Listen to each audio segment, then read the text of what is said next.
आरोपीला अटक झालेली आहे. तो लपून बसला होता. त्याला वेगवेगळ्या टेक्नॉलॉजीचा उपयोग करून पोलिसांनी शोधून काढलेला आहे आणि लवकरच ही जी संपूर्ण घटना आहे या घटनेचा जो काही पर्दाफाश आहे तो लवकरच होईल. त्या संदर्भात आज काही माहिती पोलीस कमिशनरांनी दिली आहे. काही माहिती या स्टेजला देणं हे योग्य नाहीये. ती योग्य स्टेजला आल्यानंतर आपल्यापर्यंत पोहोचेल.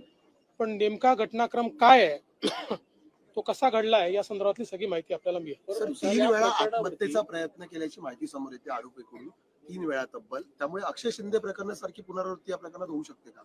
बघा, पहिली गोष्ट तर अशी आहे की आता it is too early to say this. या सगळ्या गोष्टी असर्टन झाल्यानंतर त्याच्यावर बोललं पाहिजे. आता पोलिसांनी आरोपी पकडलेला आहे. आज ती कस्टडी मिळाली असेल किंवा मिळेल. त्याच्यानंतर इन्व्हेस्टिगेशन होईल. काही टेक्निकल डिटेल्स आमच्याकडे आलेले आहेत. काही फॉरेन्सिक डिटेल्स देखील आलेले आहेत. त्याच्या सगळ्याचं कोरॅबरेशन होऊन मग या संदर्भातलं बोलणं हे योग्य होईल. मंत्र्यांकडनं कुठेतरी याबद्दलची विधानं येत आहेत ती आक्षेपार्ह मानली जात आहेत. संजय सावकर असं म्हणतात की ही घटना केवळ पुण्यातच नाही घडली तर देशभरात घटना घडतात. योगेश कदम म्हणाले की तरुणीनं प्रतिकार केला नाही म्हणून घटना घडली. मला असं वाटतं की योगेश कदम जे बोलले त्याला वेगळ्या पद्धतीनं घेतलं गेलं.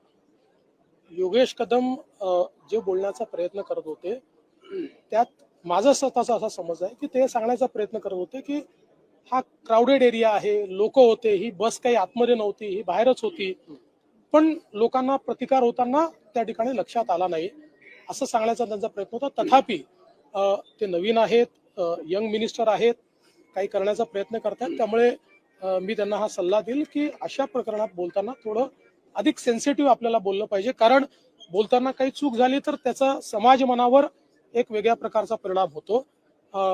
निश्चितपणे जेही मंत्री असतील किंवा लोकप्रतिनिधी असतील अशा घटनांच्या संदर्भात बोलत असताना त्यांनी सेन्सिटिव्हली बोललं पाहिजे असं सगळ्यांनाच माझा सल्ला असेल. या उलट विजय वडेट्टीवार असतील, रोहित पवारांसारखे सुद्धा विरोधी पक्षातील नेते तिथे जाताना पाहायला मिळाले होते. ज्याचा सनातनवर विश्वास आहे, ज्याला हिंदू जीवन पद्धती ही त्या ठिकाणी प्रिय आहे, असे सगळे लोक कुंभमध्ये गेले. काही लोक नाही गेले, त्याची वेगळी कारणं असू शकतात. मी काही कोणी गेलं नाही म्हणून त्यांचं सनातनवर प्रेम नाही असं म्हणणार नाही. त्यांची आपली कारणं असतील. जे गेले त्यांचं प्रेम आहे असं आपण समजूया. केवळ दाखवण्याकरता गेले नाहीत असंही आपण समजू. पण महिला सुरक्षेच्या संदर्भामध्ये शक्ती कायदा आपण बनवला होता, परंतु राष्ट्रपतींनी तो सहीशिवाय परत पाठवला अशी एक माहिती समोर आली आहे. काय नेमकं तथ्य? असं नाही आहे.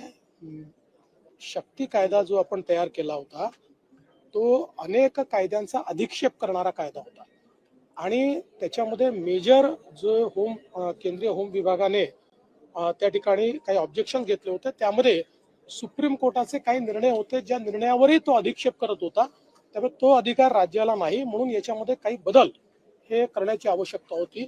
तथापि त्याच्यातले काही बदल करायच्या आधी केंद्र सरकारने नवीन कायदे तयार केले आणि आपण शक्ती कायद्यामध्ये ज्या गोष्टी टाकल्या होत्या त्यातल्या बहुतांश गोष्टी या केंद्राच्या नवीन संहितेमध्ये त्या ठिकाणी कव्हर झालेल्या आहेत. म्हणून आता आम्ही याचा पुन्हा आढावा घेऊ आणि आवश्यकता असेल तर नवीन अमेंडमेंट सहित या संदर्भातली पुढची कारवाई करू.